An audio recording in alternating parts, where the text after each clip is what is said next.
I am Toussaint Louveture. My name is perhaps known to you.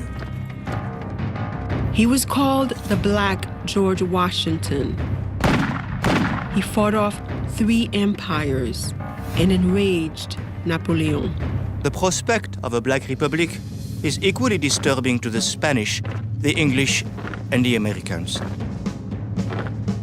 He championed liberty and égalité for all, Toussaint Louverture and the Haitian Revolution. This program was made possible by the Corporation for Public Broadcasting and by contributions to your PBS station from viewers like you. Thank you.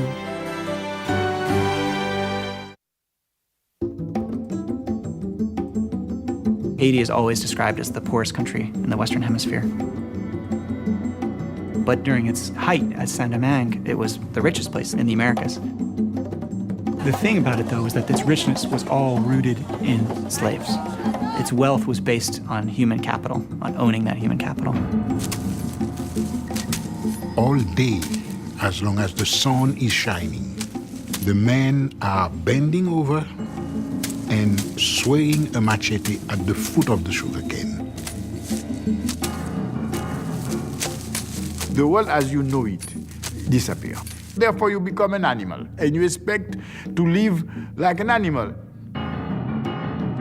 The dominion of the master had to be absolute, but that absoluteness itself made the master into something other than human as well. Liberty, equality, fraternity, that was new for the world. Toussaint Louverture is the epitome of humanity. He realized early on that the condition he was in was totally insufferable. Toussaint Louverture recruited about 3,000 to 4,000 people, trained them, and they fought the French, the British, and the Spanish army for 12 years. They burned the mechanisms of their production. They're burning the plantation fields, burning down the houses. It was a wholesale massacre on a really, really enormous scale. It was a big, big, major payback time. The Haitian Revolution is probably the most profound revolution ever realized by human beings. The only place where slaves created a nation. But nobody wants to talk about it.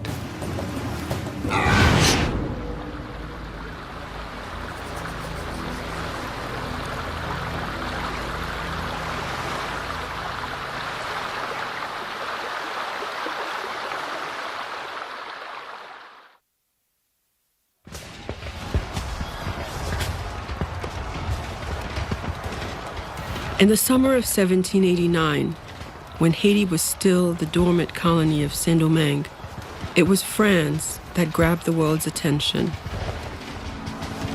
Parisian mobs rioted against the French king and against their own desperate poverty. Chanting slogans for liberty, equality, and brotherhood, they sparked a revolution that would fill history books for centuries to come.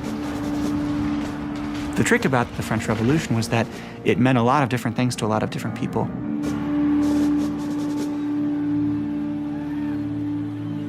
In the streets of Paris, the French Revolution meant an end to the appalling privileges of wealth. And France's brand new Congress, called the National Assembly, it meant the ideas of Europe's most radical thinkers could be realized. Nobody knows exactly what's going to come out of it, but just the idea of having rights, right? The idea that all people have rights, that those rights are inherent. This was something that obviously philosophers had written about before, but during the course of the French Revolution, it was written down in a text called the Declaration of the Rights of Man. It's a dangerous idea because the society is based on inequality. That's what makes it work, because it was not supposed to work for everybody. It was supposed to work for a minority. What was a dangerous idea in France was even more dangerous in its slaveholding colonies off the coast of Florida. Martinique, Guadeloupe, and an island known as the Pearl of the Antilles. Today, the western half is Haiti. Then it was the French colony of Saint-Domingue. One thing that's fascinating about that time, people think things were very far away. They were not. News traveled very, very fast. We have to remember that the ocean was like a highway in the 18th century. I mean, the ships were constantly bringing news back and forth. Everyone was obsessed with news. Sailors would come off the ships. The first people they would talk to, the people they would work with as they were unloading the ships, were enslaved people. So there are reports who were describing the events that have been going on in Paris to the enslaved that are working alongside of them.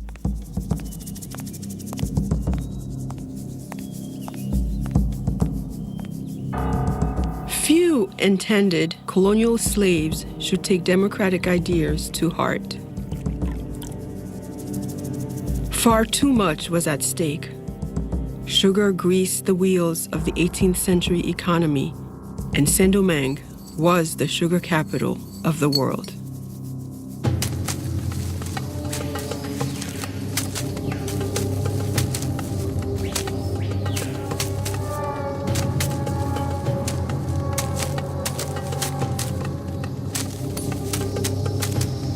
It was easy, even for France's political radicals, to ignore the agony that made it all possible.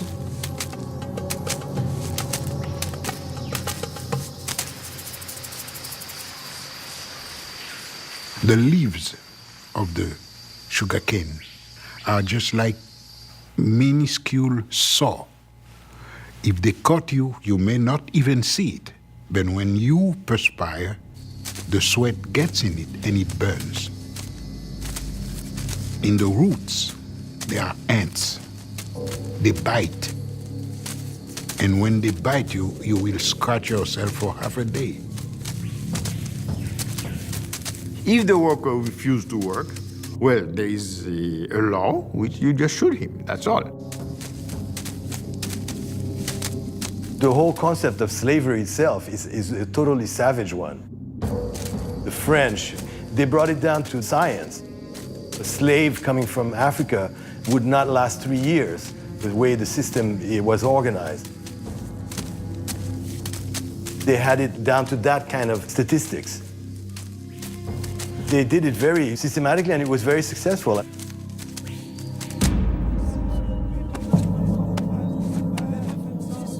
Slavery in Saint-Domingue succeeded too on a foundation of relentless terror.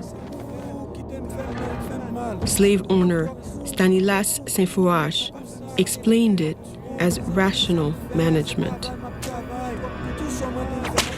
Slow punishments make a greater impression than quick or violent ones. Rather than 50 lashes administered in 5 minutes, 25 lashes of the whip administered in a quarter of an hour. This is far more likely to make an impression.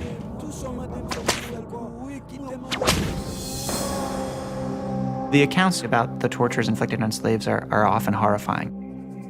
Legs cut off or arms cut off, amputations for runaways, rubbing hot powder or pepper and so forth into the wounds.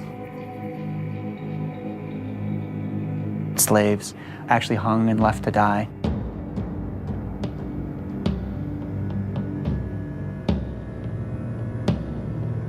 You can kind of imagine that this kind of world in which essentially human life was given so little value that these tortures were kind of refined to this incredible, cruel effect. Despite the brutal tools of control, some blacks managed to escape slavery. Many had been born free, fathered by white planters. Others had gained freedom through their own wits or talents. One such man was Toussaint Louverture. I was born a slave, but nature gave me the soul of a free man. Toussaint Louverture was a very determined man. He was a very ambitious man. And in my opinion, he was a genius. Toussaint is, I think, one of the most incredible figures that I know about in many ways. He's born on a plantation in Saint-Domingue. He grows up on that plantation. That plantation was owned by a man who was tolerant for the times.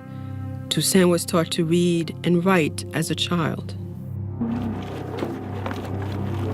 He eventually occupies a somewhat privileged role, if you can say that, on a plantation as a coachman and has a kind of relationship with the managers and masters in some ways. He becomes free in the 1770s. So he's somebody who kind of occupied different roles in society. And I think that's the key for understanding Toussaint, is that he saw possibilities where other people didn't.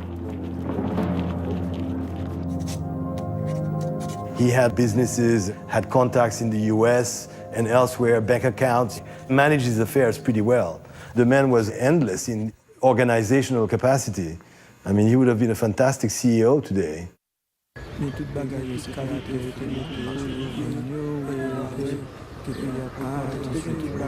Toussaint didn't record his first reactions to the revolution in France, but his fellow free Saint-Domingueans, the white colonials, and the mixed-race population were transfixed.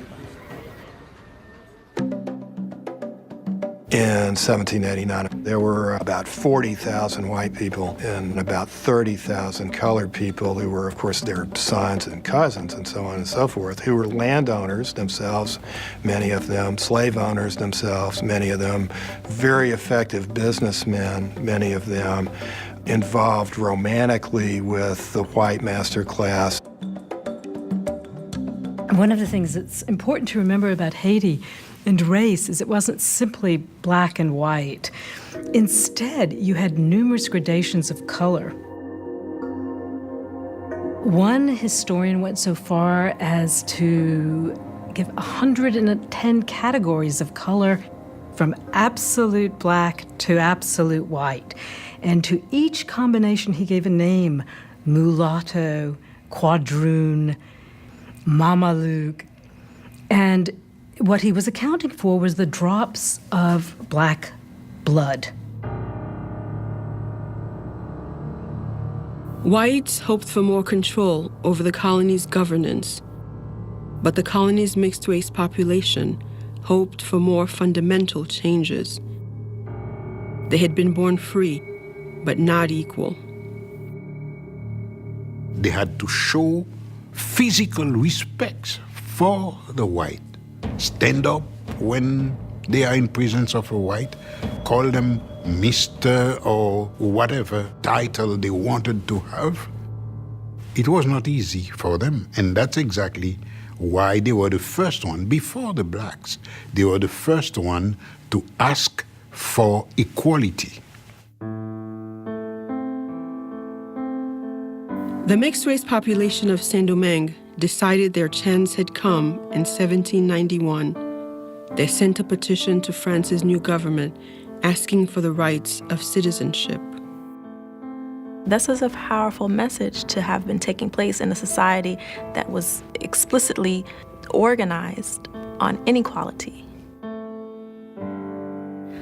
It's like dynamite. The petition asked for civil protections, and it enraged the island's white population. Working-class colonists began a full-scale intimidation campaign. They threatened, beat, and murdered mixed-race residents in the capital.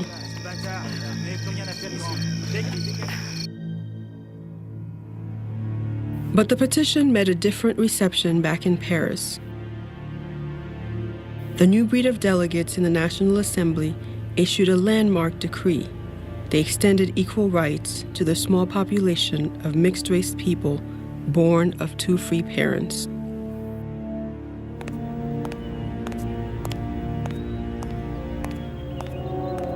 Despite the reform's limited extent, the governor of Saint-Domingue refused to obey. Colonial whites felt profoundly betrayed. Some, such as a planter's wife named Madame de Rouvray, began discussing radical thoughts of their own. The National Assembly is committed to destroying our lives as masters, so much so that secession from France might be necessary. the slave owners of America, I hope, will band together to stop this contagion of liberty.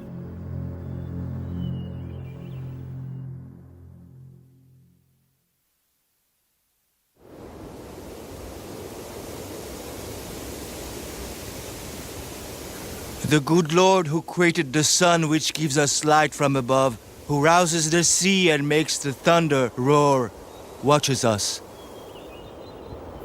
Boukman Dati was a slave and a voodoo priest. Throw away the image of the God of the whites who thirsts for our tears, and listen to the voice of liberty which speaks in the hearts of all of us.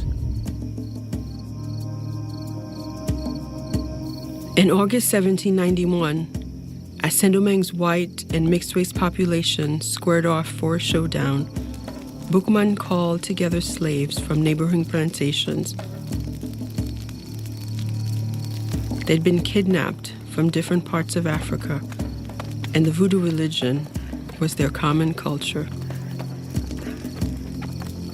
Le vaudou, c'est l'esprit de nos ancêtres, c'est une religion. C'est le mode de vie de l'Haïtien. C'est plus qu'une religion, c'est notre façon de vivre, c'est notre force de... Le vaudou est libérateur, le vaudou est dignité, le vaudou est sagesse, et le vaudou, c'est notre tradition. Boukman had called them to an area called Wakaima. First on the agenda was strategy.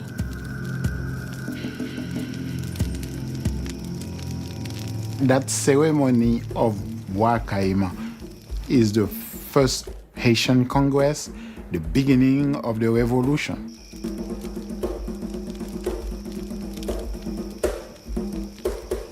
C'est dans cette réunion où l'Africain décide de n'être plus esclave, d'être libre, déjà là dans la tête, de casser cette chaîne dans la tête, de dire voilà, à partir de cette cérémonie, on prend l'Africain a pris son destin en main.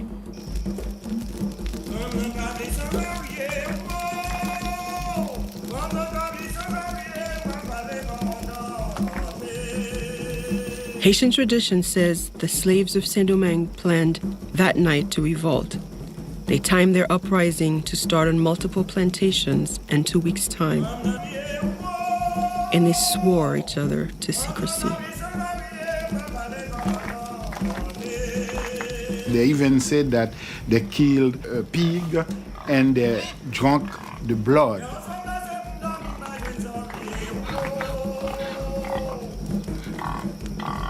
This is what we call a communion. Communion that to keep what you have heard, what you have said to themselves. The God of the white man calls him to commit crimes. Our God orders revenge. He will direct our hands. He will aid us.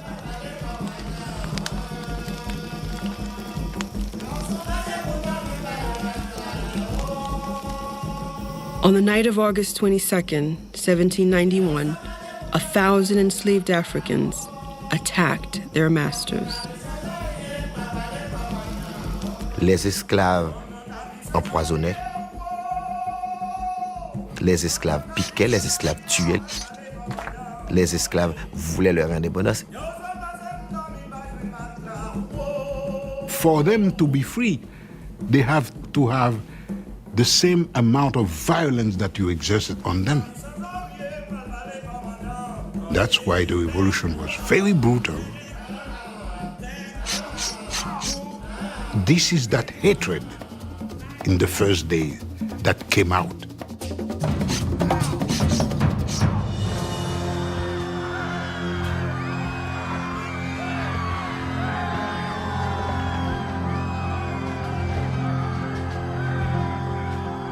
The rebel numbers grew from 1,000 to 20,000 as newly liberated slaves burned cane fields and refineries in order to destroy the system that had enslaved them.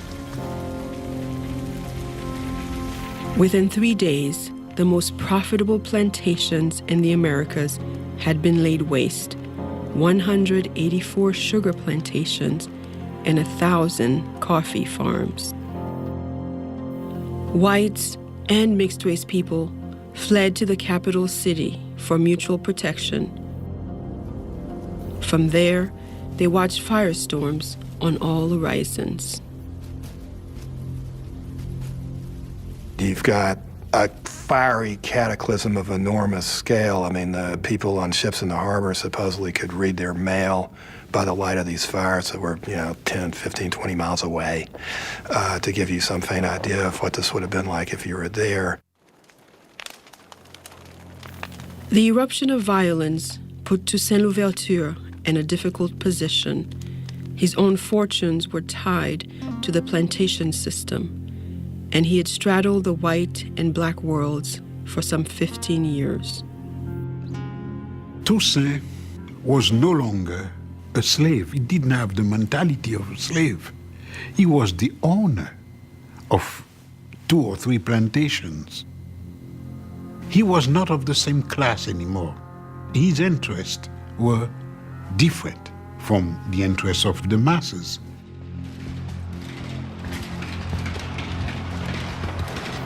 But Toussaint's first reaction to the raging violence was based neither on money nor race. It was personal. He went back to the plantation where he had been born to protect his former owners. It's true that Toussaint Louverture did return to the plantation in the early days of the insurrection and kind of maintained order there. And there's the question of why. Why would he do that? I think Toussaint was somebody who understood the value of humanity in many ways, right? And I think he probably had gained that precisely from being on the receiving end of slavery. Back in the capital city, as Toussaint helped his former master flee the violence, Saint-Domingue's whites repelled assault after assault. They soon regrouped and launched their own offensive.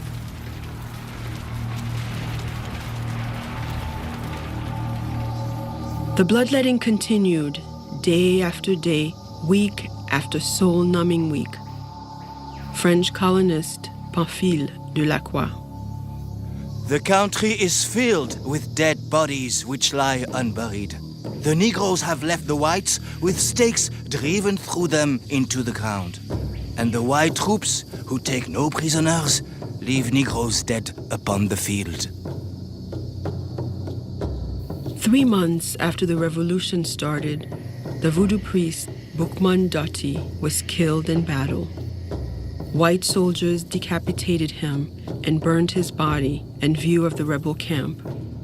In the words of one observer, the conflict in Saint-Domingue had become an exterminating war.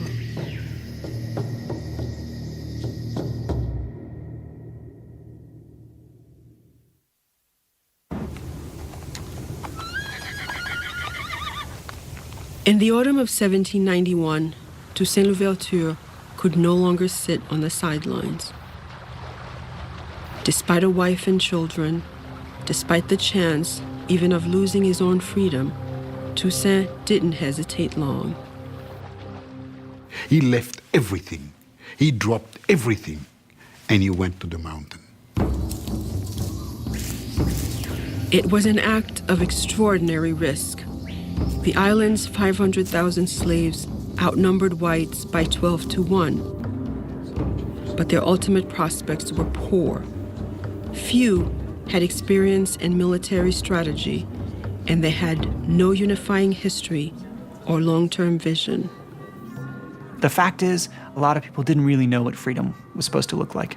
Nobody had really even theorized or imagined this before. Toussaint, on the other hand, had a unique window on the world. He was schooled in African and European culture alike and had read some of France's most radical thinkers. Toussaint had certainly read a text by l'Abbé Raynal, which predicted that out of the colonial slave system with its frightening imbalance of numbers and horrible suffering and all of that, there would emerge a leader, revolutionary leader. I believe Raynal referred to him as a black Spartacus. Toussaint's a literate person. There's no way he would have missed this. As rebel leaders struggled to forge a disciplined fighting force, Toussaint's talents and intellect set him apart. Then, in December 1791, some 4 months after the rebellion began, Black enthusiasm began to crumble. The new French government in Paris sent more than 10,000 military reinforcements to help the colonists reestablish white rule. Supplies were scarce in the mountains, and winter brought famine to the rebel lines. Thousands began to surrender. Toussaint Louverture was not somebody who liked violence, really. He was good at it if he had to do it, but he preferred to use negotiation, diplomacy, guile, trickery, anything but. And if that didn't work, he'd kill you, no problem. But he'd try anything else first.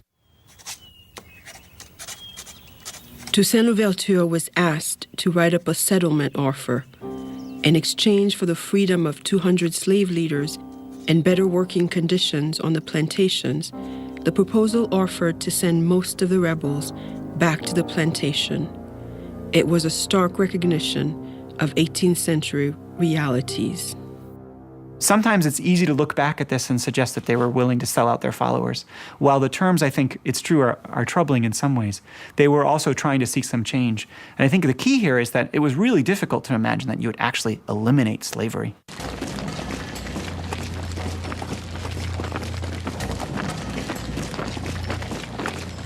New French commissioners had just arrived from Paris to restore order. More liberal than the planters, they urged Saint-Domingue's whites to accept the rebels' offer, and they called slave leaders to the capital of Le Cap for negotiations. Trust was minimal. Some slave rebels wanted to kill their white prisoners, but Toussaint Louverture argued against it. He wanted the whites returned to Le Cap as a gesture of goodwill.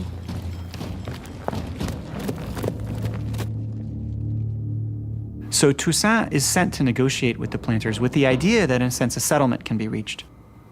The settlement is not only for the freedom of some of the insurgent leaders, but also for some reforms on the plantation. Small reforms, but reforms that, at least in the letters they describe, their followers really want. Whether the small group of leaders actually would have had the power to say to all of these people that they'd taken out, okay, you're going back to work now, here's your chains. I don't know. As it happened, the white people were so short-sighted that they didn't even give them the opportunity to try. The whites said no. They said no. Because at that time, they were the one who wanted revenge. They forget about what they have done for 3 centuries, and they think that they were the victims in that thing. So they have to avenge themselves. So they're not going to forgive or forget anything. And they refused. Of course, he's taken up arms against them. But at the same time, he's made a lot of concessions, and he's struggled against his own followers to say, look, we're going to treat the prisoners well, we're going to trade with them, we're willing to make a deal. And to have that refused by the planter class, I think certainly must have had a radicalizing effect. Toussaint's support for a settlement abruptly ended, and with it, the best deal the whites would ever see.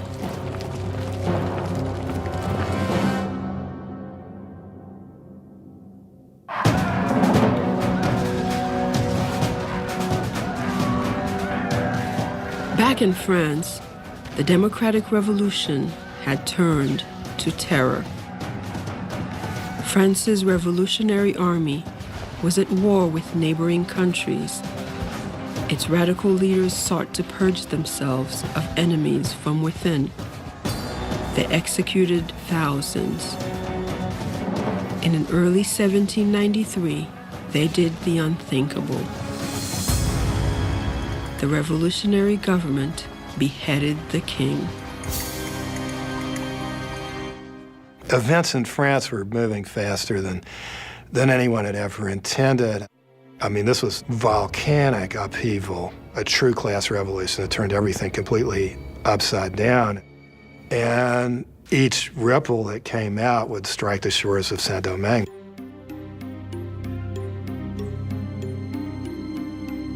One of the biggest ripples from France that washed into Saint-Domingue's shores was a commissioner named Léger Félicité Sonthonax. He was a French revolutionary with radical ideas about life in the colony. Sonthonax arrives in Saint-Domingue having already had bad words said about him. There are people who've actually written from France to the colonists in Saint-Domingue saying, watch out for this guy. He's an abolitionist. He wants to abolish slavery. Saint-Domingue's mixed-race population had so far retained its fragile alignment with the whites. To ensure that continued, Sonthonax created a representational council on the island and invited mixed-race citizens to serve.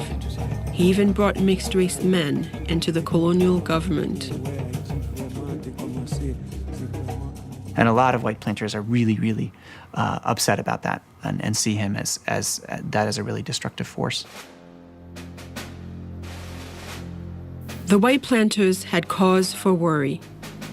Less than 2 years after joining the rebellion, Toussaint Louverture had risen to the top of the rebel army. I am Toussaint Louverture. My name is perhaps known to you.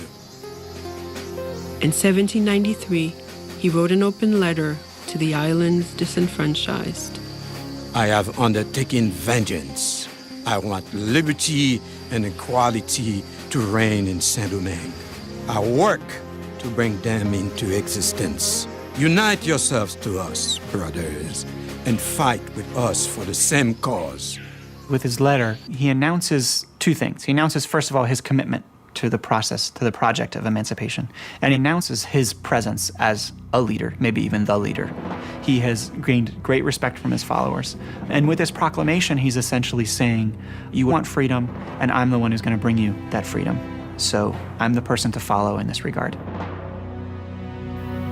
But Toussaint at this time was addressing the wider world too. He was particularly focused on Spain. The Spanish wanted to wrestle the colony away from France for two reasons. First, the colony was very, very prosperous in spite of the war. And second, that prosperity was used by the French Revolution to combat them in Europe. Spain controlled Saint-Domingue's neighboring colony. So in June of 1793, Toussaint struck a deal. Spanish garrisons just over the border provided guns and ammunition to the slave army and tipped the balance their way. Toussaint's forces captured 3 cities within 8 months.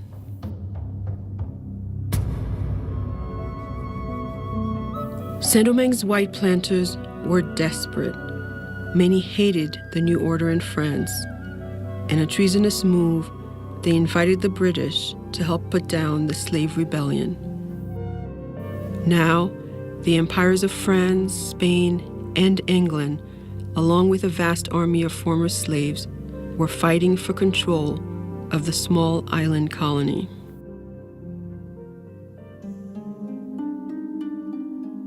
Then, in early 1794, events in Paris caused another explosion in the colony. A multiracial delegation from Saint-Domingue had appeared in France's National Assembly. They had been sent by Commissioner Sonthonax with a dramatic message. He had pledged freedom to Saint-Domingue slaves for fighting the armies of Britain and Spain. The emissaries made a compelling argument. These are the principles and the ideals of France, and we fully represent them, and we wish to continue to represent them on our island. And so we've come to present our arguments about why we are, in fact, truly committed to those ideas and principles, and how we epitomize these principles of the French Revolution. I think it was very powerful for the representatives of France to hear essentially that what had happened in the Caribbean is that the white slave owners had deserted France. They had gone over to the British, they had fought against the Republic, and the true people, the true Republicans, in Saint-Domingue were these enslaved people who just wanted their freedom. The French National Assembly endorsed the emancipation of Saint-Dominguean slaves. But that was not all. The delegates freed slaves throughout the entire empire, too. And there's rejoicing and celebration. There's an older woman, a free woman of color, who's traditionally gone to the debates, who sort of sheds tears and is brought down and celebrated as part of this moment. And there are speeches in Paris, celebrations of this event throughout France. It's really seen as a kind of triumph for the French Revolution, for the ideals of the French Revolution, that this worst form of hierarchy, enslavement, and oppression has been abolished in the Caribbean.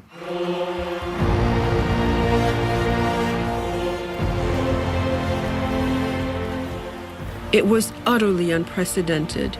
In a stroke, nearly 1 million black slaves had become French citizens.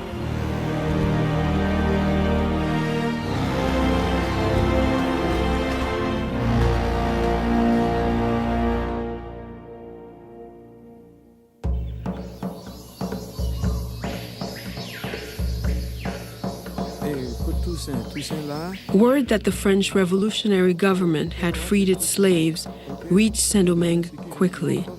It was one of history's great watersheds, and due largely to the extraordinary military accomplishments of Toussaint's army. But the credit did not rest with Toussaint alone.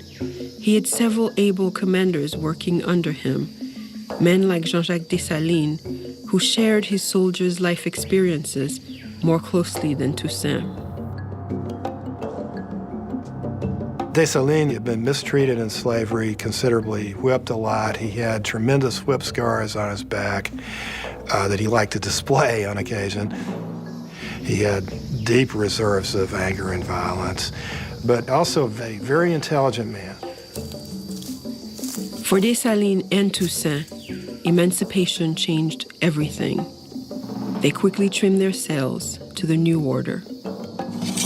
Toussaint realized that Spain had a king, England had a king, and France was talking about liberty, equality, fraternity.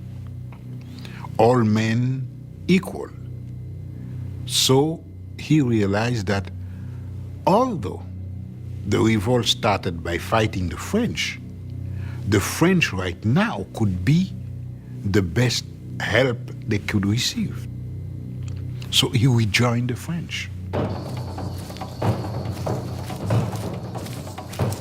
After 3 years in opposition, Toussaint Louverture was once again a loyal French citizen. So were his followers.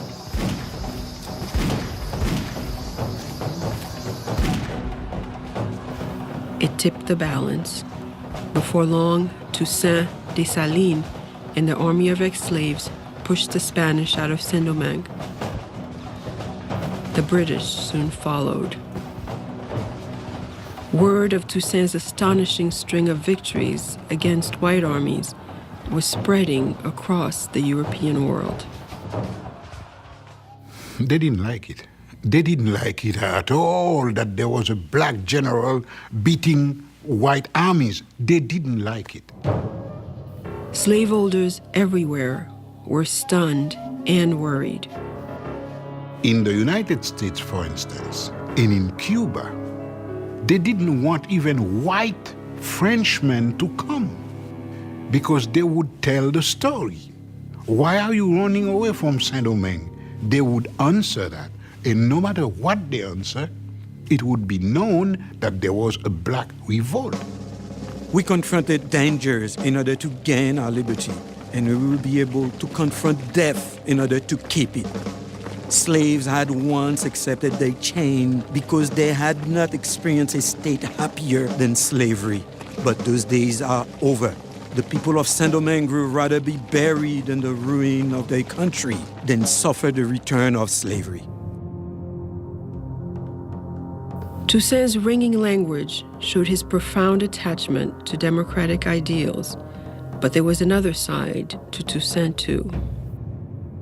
Anybody who looked like they threatened Toussaint either ended up dead or deported. Toussaint had already been appointed Brigadier General and then Governor of Saint-Domingue. No black man had ever risen so far in the colonies. But Toussaint had a rival. The beloved French civil commissioner, Félicité Sonthonax. Sonthonax was extremely popular because he was the one to say, okay, slavery is abolished. He was very popular, and the blacks used to call him Papa Sonthonax. That didn't go well with Toussaint. Toussaint is very friendly with Sonthonax as long as Sonthonax can serve his purposes. No, and nothing personal about it. When Sonthonax becomes useless, he will send him back over there. That's as simple as that. And in 1797, Toussaint in fact no longer needed Sonthonax. In a series of political maneuvers, he isolated the civil commissioner. Then in August, he forced Sonthonax off the island. Toussaint Louverture had triumphed again.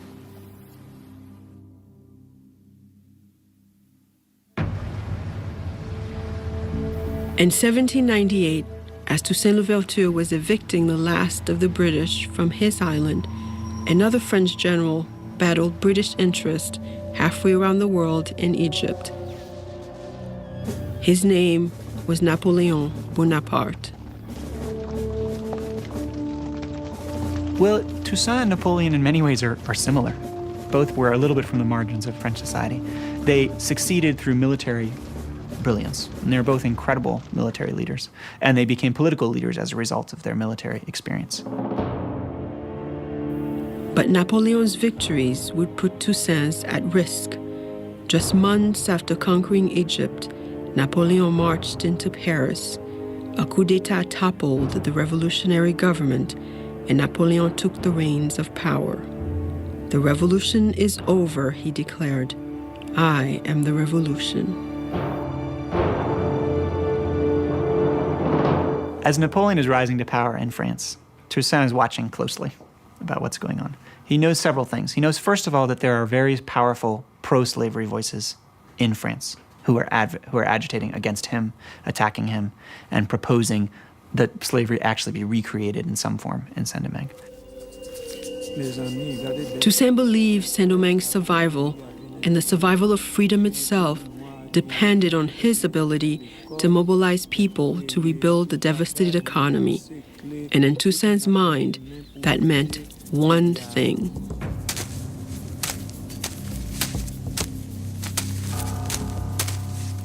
His black followers should return to the cane fields.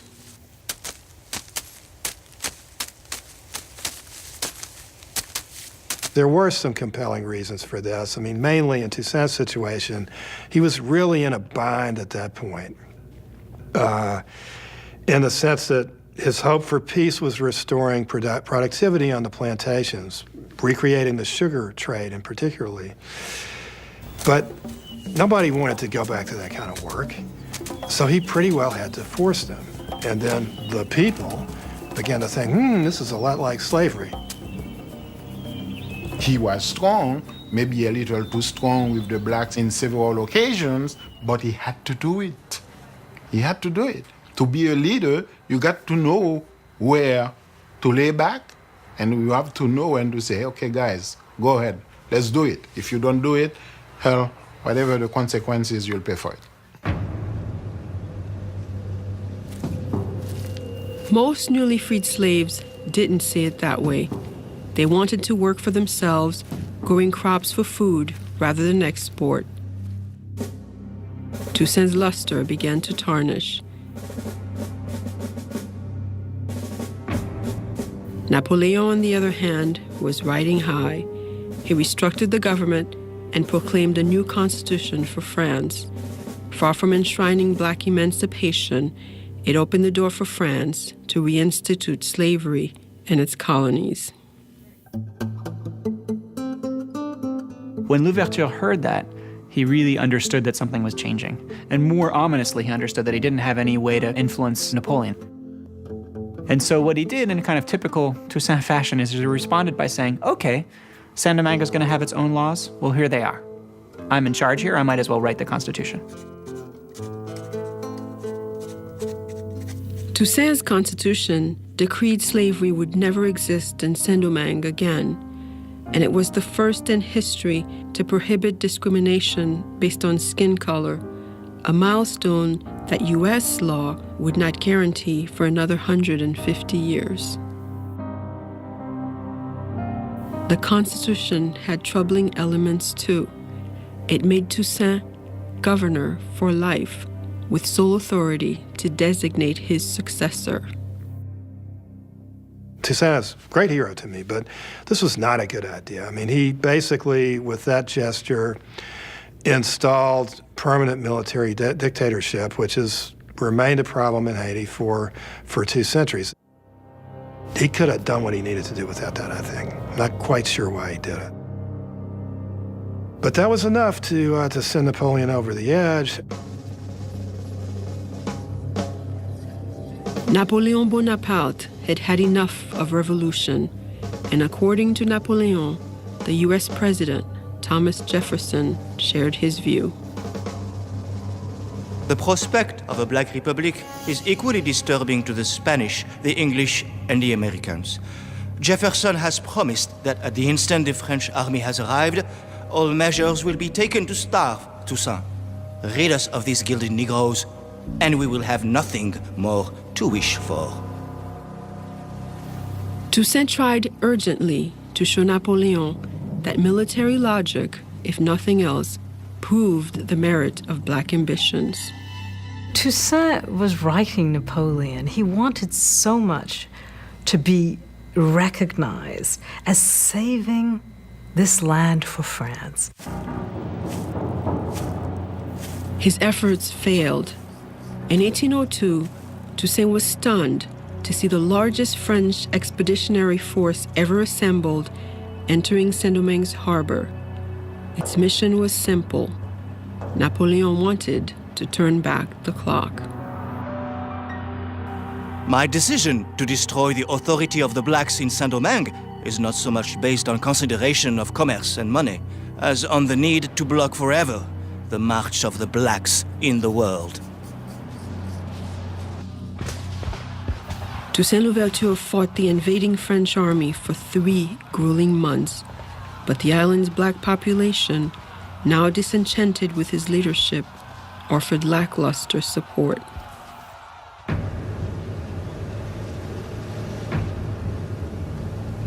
On May 6, 1802, Toussaint Louverture surrendered. At first, he was allowed to retire from the army with full honors. But a month later, he was called to a meeting with the French commander. If I wanted to count all the services that I have rendered to the French government, I will need several volumes, and still I wouldn't finish it all. Arrêtez-le.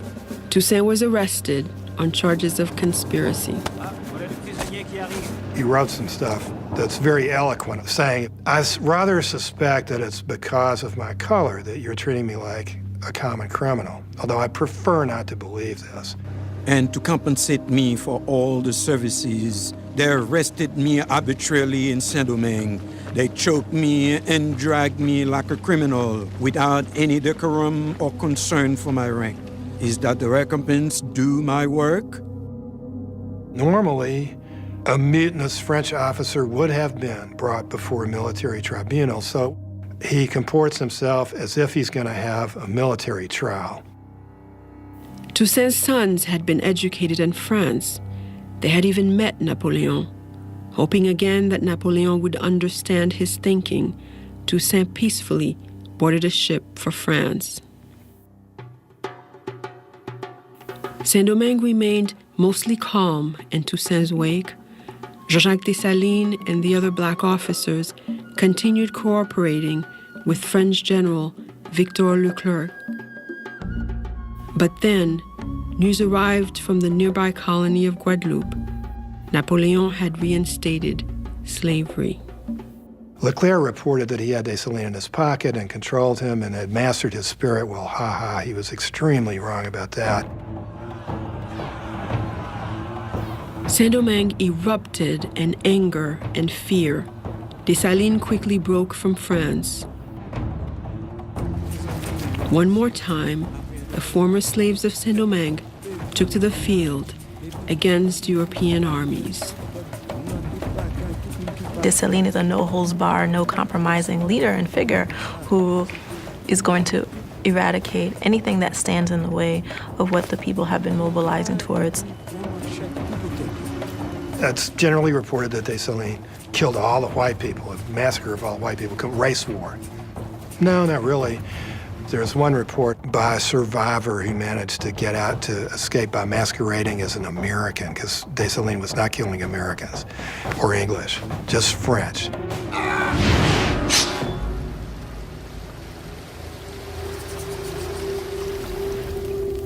One fleeing white, Pierre Chazot, paused on a mountaintop to observe the devastation.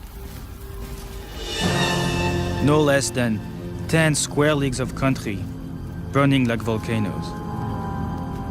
The rapidity of the conflagration was such as to make the beholder believe that large and thick trains of gunpowder had previously been laid down.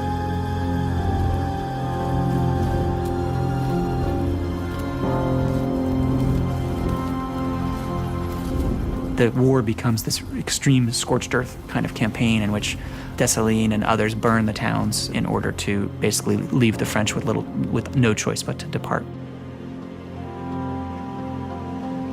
Dessalines' scorched earth tactics worked. In 1803, the French army was finally driven out. 50,000 French soldiers had died. And Saint-Domingue, Haiti, became the world's first Black Republic. This is a powerful story.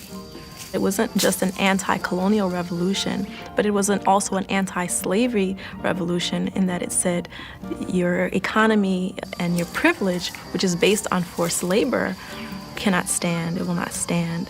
It's a message that translates through time. Independence is the strongest feeling of human being.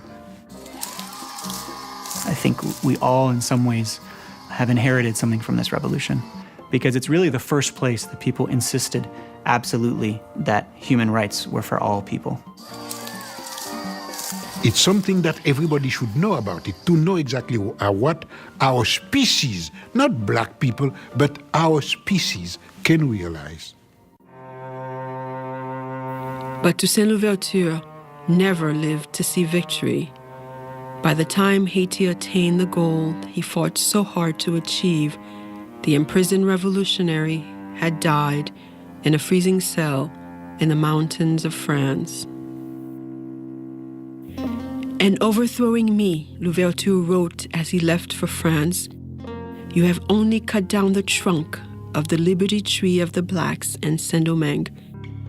It will spring back from the roots, for they are numerous and deep."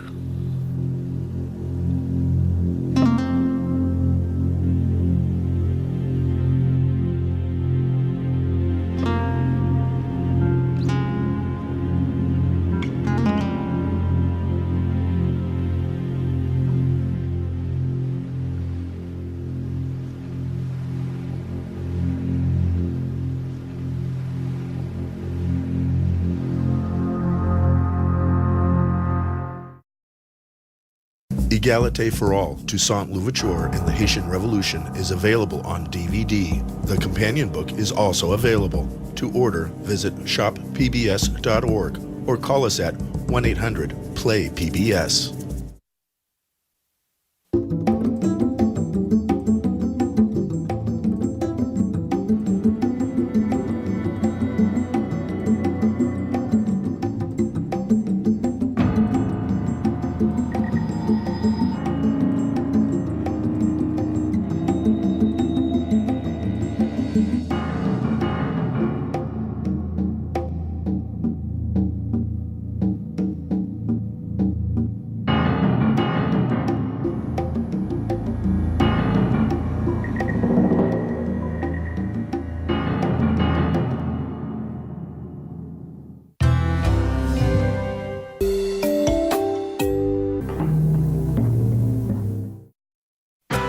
This program was made possible by the Corporation for Public Broadcasting and by contributions to your PBS station from viewers like you. Thank you.